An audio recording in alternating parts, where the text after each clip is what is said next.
111 22 3 ఇలా రైల్వే స్టేషన్లోని ప్లాట్ఫామ్లో నిల్చున్న ట్రైన్ గురించి చెప్తున్నాం అనుకుంటున్నారా? అస్సలు కాదండోయ్. ఇలా కాలేజ్ ర్యాంకుల యాడ్ చూసి లక్షలాది రూపాయలు ఫీజులు కట్టి మరీ తల్లిదండ్రులు తమ పిల్లల్ని చేరుస్తున్నారు. కానీ ఎంతమంది పేరెంట్స్ తమ పిల్లలను చేర్పించే ముందు ఒక్కసారి ఆ కాలేజ్ లేదంటే ఆ పర్టికులర్ యూనివర్సిటీలో విద్యా ప్రమాణాలు అంటే వాళ్ళు ఇస్తూ ఉన్న ఎడ్యుకేషన్ క్వాలిటీస్ అలాగే అకామిడేషన్స్కి సంబంధించి ఆరా తీస్తూ ఉన్నారు? ఎంతమంది స్వయంగా వెళ్ళి ఫిజికల్గా ఆ యూనివర్సిటీలోకి ఎంటర్ అయ్యి ఆ విద్యా సంస్థల్ని పరిశీలిస్తున్నారు అంటే కనీసం అవుట్ ఆఫ్ ద 100 ఒక 10% కూడా సమాధానం రావట్లేదు. ఎందుకు అనంటే పూర్తిగా ఆన్లైన్ జనరేషన్లోకి పేరెంట్స్ కూడా వచ్చేసారు, నెట్టివేయబడ్డారు అనడానికి ఒక ఉదాహరణ ఈ వీడియో మనం చూడబోతున్నాం. National assessment and accreditation council NAAC ఒక మంచి రేటింగ్ ఇచ్చిందంటే చాలు, యూనివర్సిటీస్ అన్ని ఆ రేటింగ్ చూపించి భారీగా విద్యార్థుల నుంచి ఫీజులు వసూలు చేస్తూ ఉంటాయి. కానీ ఇప్పుడు ఆ రేటింగే ఫేక్ అని తెలిస్తే, ఆ రేటింగే ఫేక్ అని తేలిపోతే ప్రస్తుతం కేఎల్ యూనివర్సిటీ సిచ్యువేషన్ అదే. గుంటూరు జిల్లాలోని వడ్డేశ్వరంలో ఉన్న కేఎల్ యూనివర్సిటీకి A++ రేటింగ్ ఇచ్చేందుకు NAAC సభ్యులు లంచం గిఫ్ట్స్ తీసుకున్నట్లు CBI తేల్చింది. CBI చెప్పింది అంటే ఖచ్చితంగా అక్కడ అలాంటి ఘటన చోటు చేసుకుంటేనే ఆ వివరాలన్నీ ప్రెస్ నోట్ ద్వారా బయటకు వచ్చాయి. ఎందుకు అనంటే పక్కాగా ఎవిడెన్స్తో పక్కా సమాచారంతో రంగంలోకి దిగిన CBI ఇలాంటి వివరాలన్నీ కూడా బయటపెట్టింది, వారిని అరెస్ట్ కూడా చేసింది. అయితే విద్యార్థులు తల్లిదండ్రులు ఈ ఘటన ఒక ఉదాహరణ, కాలేజీలు వాటికి వచ్చే గ్రేడ్లను చూసి మోసపోద్దని కొన్ని లక్షల ఫీజులు కట్టి వీళ్ళు అన్యాయం కావద్దు అని చెప్పి ఈ విషయానంతా కూడా బయట ప్రపంచానికి చూపించింది. ఇంతకీ ఈ NAAC ఎలా పుట్టింది? యూనివర్సిటీస్కి NAAC ఎలా రేటింగ్ ఇస్తుంది?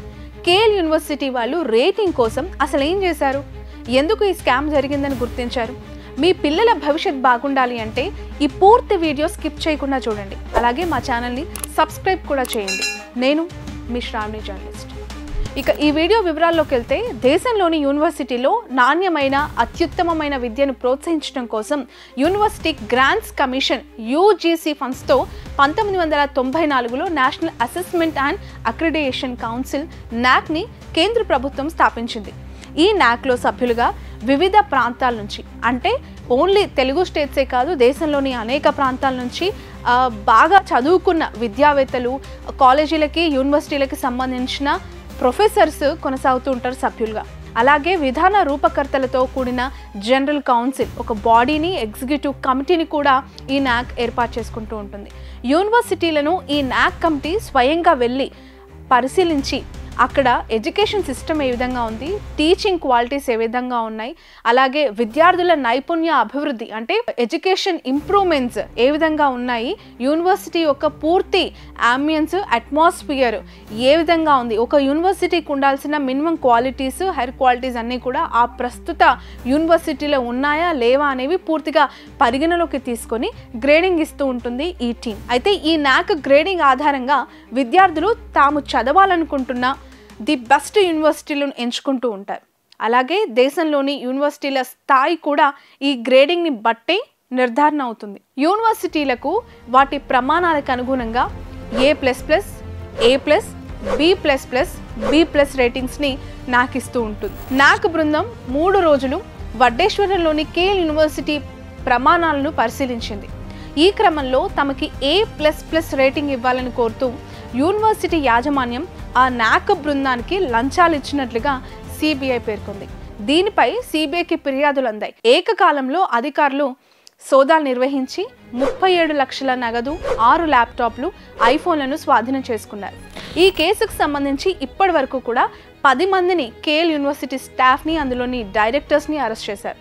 కేఎల్ యూనివర్సిటీ లంచాల భాగవతం ఒక్కసారిగా బయటకు వచ్చేసింది, చాలా సెన్సేషన్ అయింది. ఎందుకు ఈ విధంగా జరిగింది? దేశంలో ఎన్నో యూనివర్సిటీస్ ఉన్నాయి, కేఎల్ యూనివర్సిటీ కూడా చాలా పేరు మోసిన డీమ్డ్ యూనివర్సిటీ. దీనికి సంబంధించి NAAC రేటింగ్పై ఈ వార్తలు ఒక్కసారిగా రావడంతో చాలా అనుమానాలు నెలకొన్నాయి. ఈ కోణంలోనూ CBI దర్యాప్తు మొదలైనట్లు తెలిసింది. అయితే నాణ్యమైన విద్యా ప్రమాణాలు లేకపోయినా NAAC సభ్యులకు లంచాలు ఇచ్చి మరీ రేటింగ్ని తీసుకుంటున్నట్టు యూనివర్సిటీలు ఇంకా ఉన్నాయనే వార్తలు కూడా చాలా వస్తూ ఉన్నాయి. దాంతో ఇప్పటికే ఆ రేటింగ్ని నమ్మి అక్కడ చేరిన విద్యార్థుల పరిస్థితి ఏంటి? ఒకవేళ సిబిఐ దర్యాప్తులో కేఎల్ యూనివర్సిటీ దోషిగా తేలితే అప్పుడు యూజీసీ ఆ యూనివర్సిటీపై చర్యలు తీసుకునే అవకాశం ఉంది. దాంతో ఇప్పటి వరకు అక్కడ చదివిన, ఇప్పుడు అక్కడ చదువుతున్న ప్రజెంట్ స్టూడెంట్స్ యొక్క సిచ్యువేషన్ ఏ విధంగా ఉండబోతోంది, నిజంగా చాలా డార్క్ లైఫ్లోకి వెళ్ళబోతున్నారు స్టూడెంట్స్ అనేది ఒక ఆందోళన అయితే, విద్యని వ్యాపారంగా మార్చేసిన కార్పొరేట్ కాలేజీలు, యూనివర్సిటీలు కోట్లు దండుకోవడమే తప్ప ఎడ్యుకేషన్ క్వాలిటీస్ని ఇంప్రూవ్ చేయడంపై అస్సలు శ్రద్ధ పెట్టట్లేదు అనేది కేఎల్ యూనివర్సిటీ ఘటనతో, ఈ ఇన్సిడెంట్తో పూర్తిగా తేలిపోయింది. కాలేజ్ ర్యాంకులు, గ్రేడ్లను చూసి విద్యార్థులు, తల్లిదండ్రులు అస్సలు మోసపోకూడదు. ఎందుకు అంటే తల్లిదండ్రులు మేల్కొంటేనే ప్రభుత్వాలు మేల్కొంటాయి. తల్లిదండ్రులు ఎంత స్ట్రిక్ట్గా, ఎంత రెస్పాన్సిబిలిటీగా ఉంటే ప్రభుత్వాలు కూడా వాళ్ళ అబ్జర్వేషన్ అంత కీన్గా ఉందని చెప్పి చాలా అలర్ట్గా ఉండే అవకాశం ఉంటుంది. వాస్తవానికి విద్య అనేది మన దేశంలో వ్యాపారం కాదు, కానీ మన దేశంలో అత్యంత ఎక్కువగా బిజినెస్ జరుగుతుంది ఈ విద్యలోనే, విద్యా రంగంలోనే.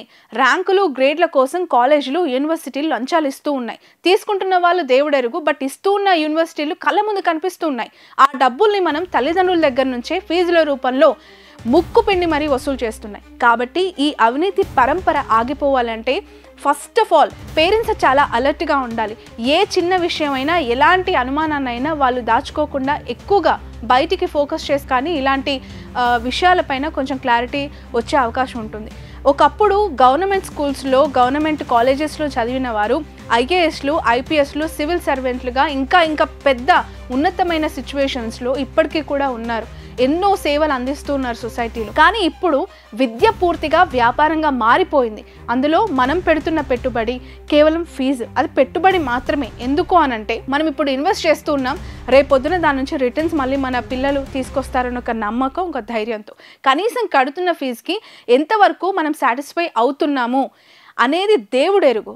ఏవైతే ర్యాంకులను చూసి మన పిల్లల్ని జాయిన్ చేస్తున్నామో, వస్తున్నాయని భావిస్తున్నామో, అవే పూర్తిగా ఫేక్, అవన్నీ స్కామ్లని తెలుస్తూ ఉన్నాయి. ఈ ఎంటైర్ స్కామ్స్లో ఎవరున్నారు, ఎంత పెద్దవాళ్ళు ఉన్నారు అని పక్కన పెడితే నష్టపోయేది, నష్టపోబోతున్నది విద్యార్థులు, ఆ తల్లిదండ్రులు. సో చాలా అలర్ట్గా ఉండాలి, అత్యంత జాగ్రత్తగా ఉండాలి మన పిల్లల పట్ల, వారి భవిష్యత్తు పట్ల. ఎందుకు అనంటే ఇప్పుడు కోల్పోయిన కాలం భవిష్యత్తులో తిరిగి రాదు. మన భవిష్యత్తు బాగుండాలి, పిల్లల భవిష్యత్తు అందంగా తయారు చేయాలంటే మనం వేసే ప్రతి అడుగు చాలా కీలకం, అత్యంత ముఖ్యం. అలా మనం ఎంచుకునే స్కూలు, మనం ఎంచుకునే కాలేజు, మనం చేరవలసిన యూనివర్సిటీ పట్ల ఆన్లైన్లో చూసి ఫీడ్బ్యాక్లు, కమెంట్లు, వచ్చిన లైకులను చూసి జాయిన్ చేస్తే ఖచ్చితంగా నష్టపోయేది మన పిల్లలు, వారి భవిష్యత్తు మాత్రమే. అందుకే తస్మాత్ జాగ్రత్త. ఈ పూర్తి వీడియోపై మీ అభిప్రాయాన్ని కామెంట్ రూపంలో తెలియజేయండి.